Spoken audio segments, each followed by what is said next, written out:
Hello guys and welcome to the MC Raps YouTube channel. So today what I'm going to talk about in this video is just the major importance of preparation before you start doing any type of vinyl work. So one of the main things you want to do again is you want to make sure all your surfaces are prepped before you begin applying the vinyl. Again, there's multiple reasons for this. We'll talk a little bit about it as we go, but mainly I just wanted to make this video on just some of the basic things that you can get started with for preparing the surface for vinyl. So I hope you guys enjoy. We'll get right into this.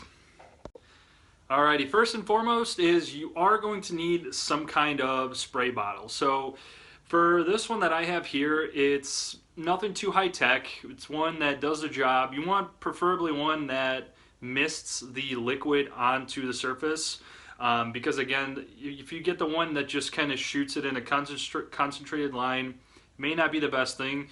This one luckily is adjustable. Based off the nozzle here, you can unscrew it and you can screw it in, and then that will affect how the spray will hit the affected area. So in this case you want one that kind of is like a mist, because what you're going to have in the bottle itself is not water or soap or anything. You're actually going to have isopropyl alcohol in your bottle. So I'll show you as well what kind of isopropyl alcohol, what percentage and that sort of thing. But the main thing is the spray bottle, and it has to be able to, again, spray as a mist. So you want to basically spray the area that you're going to apply the vinyl to, and again, you're going to want to make sure that it sprays evenly so then you can wipe it off, and again, that's going to allow the surface to be stripped of all waxes and any other substances. So I mentioned isopropyl alcohol, so here's kind of an idea of what you can expect when you're thinking of isopropyl alcohol. So the one I have here is 70%. I probably would recommend this one. I've seen a lot of guys on YouTube basically go off of 70% isopropyl alcohol. It sounds like the option does exist for 90% if you choose to go that route. However, being that it's a high percentage, it is a lot more concentrated, so you may need to dilute that with a little bit of water. But 70%, you don't need to dilute anything. 70% is actually perfect for, again, filling your spray bottle, and again, you're pretty much going to be misting it to the surface that you're going to apply the vinyl to, and then again, you're going to be cleaning the surface off with some kind of microfiber cloth. So again, 70% isopropyl alcohol. You can get it at Walgreens, Walmart, Target, any place that sells isopropyl alcohol. It's very easy to find.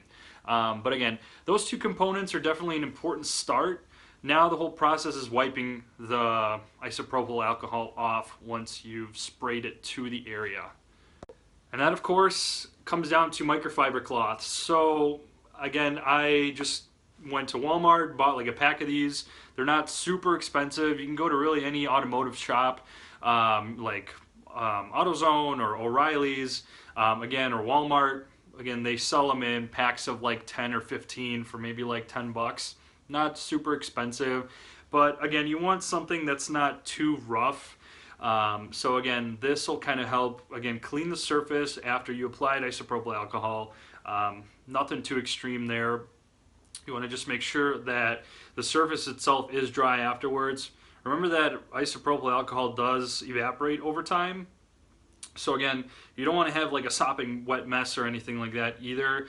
You don't need to spray a whole lot. Honestly, just a couple sprays depending on, let's say if you're trying to wrap a mirror, for example, the outside of the mirror, it's not going to be that large of a surface area. You may need to just spray a mist, maybe 1 or 2 sprays, and then wipe it off until it's dry. So again, that allows the surface to be stripped of any contaminants or wax.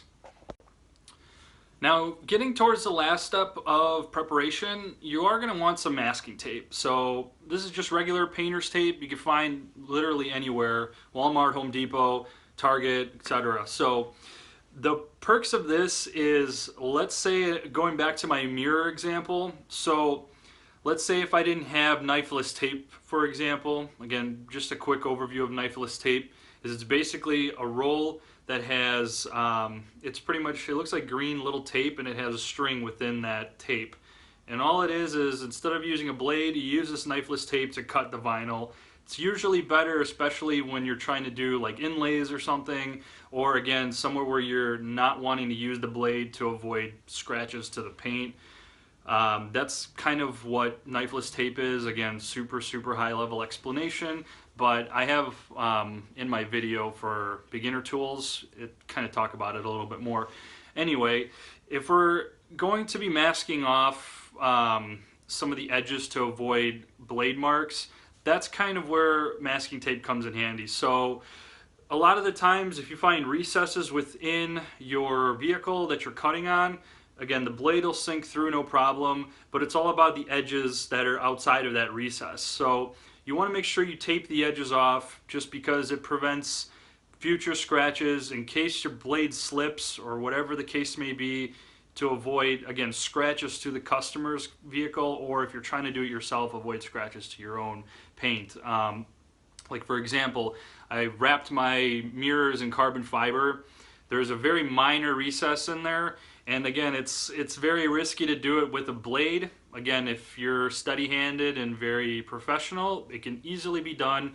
But if you're like myself, where it's a little too small of a recess to use a blade because it can jump out and scratch, you can use knifeless tape. But again, if you've taped off the area, it kind of gives you a sense of relief a little bit in case if the blade does jump, it's going to hit the masking tape and not damage the paint or plastic. So again, super important with the prep process. Once you applied your isopropyl alcohol, cleaned it off, now you mask off the area just to, again, avoid anything with cuts. You can apply the vinyl over a lot of this tape, but again, you don't want to put tape on where the vinyl is going to be applied.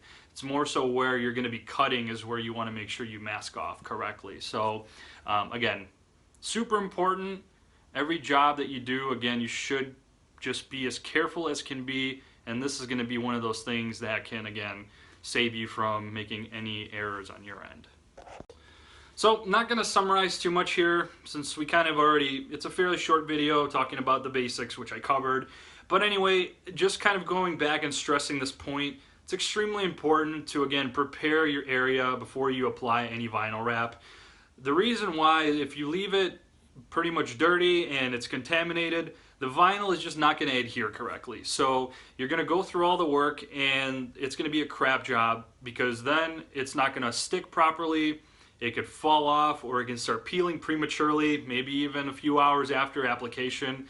It just leads to a bad situation. Again, your customer isn't going to be too happy.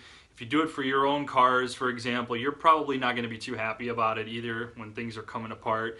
So again, preparing is important just because it keeps everything in one piece, keeps edges from peeling, and overall the vinyl applies evenly and there's no contaminants trapped underneath the vinyl. That's the other important thing.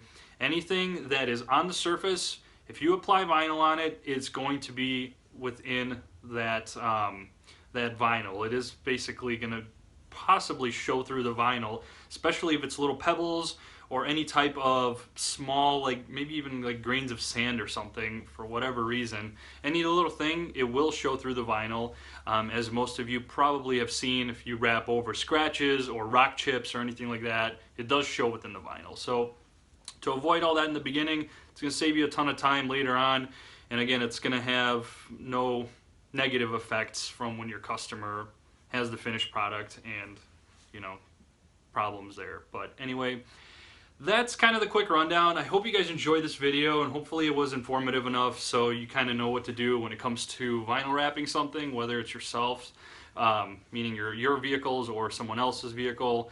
Again, it's a very crucial step, but if you guys have any questions, feel free to let me know. Follow my MC Wraps business name. You can follow me on Facebook, on Instagram.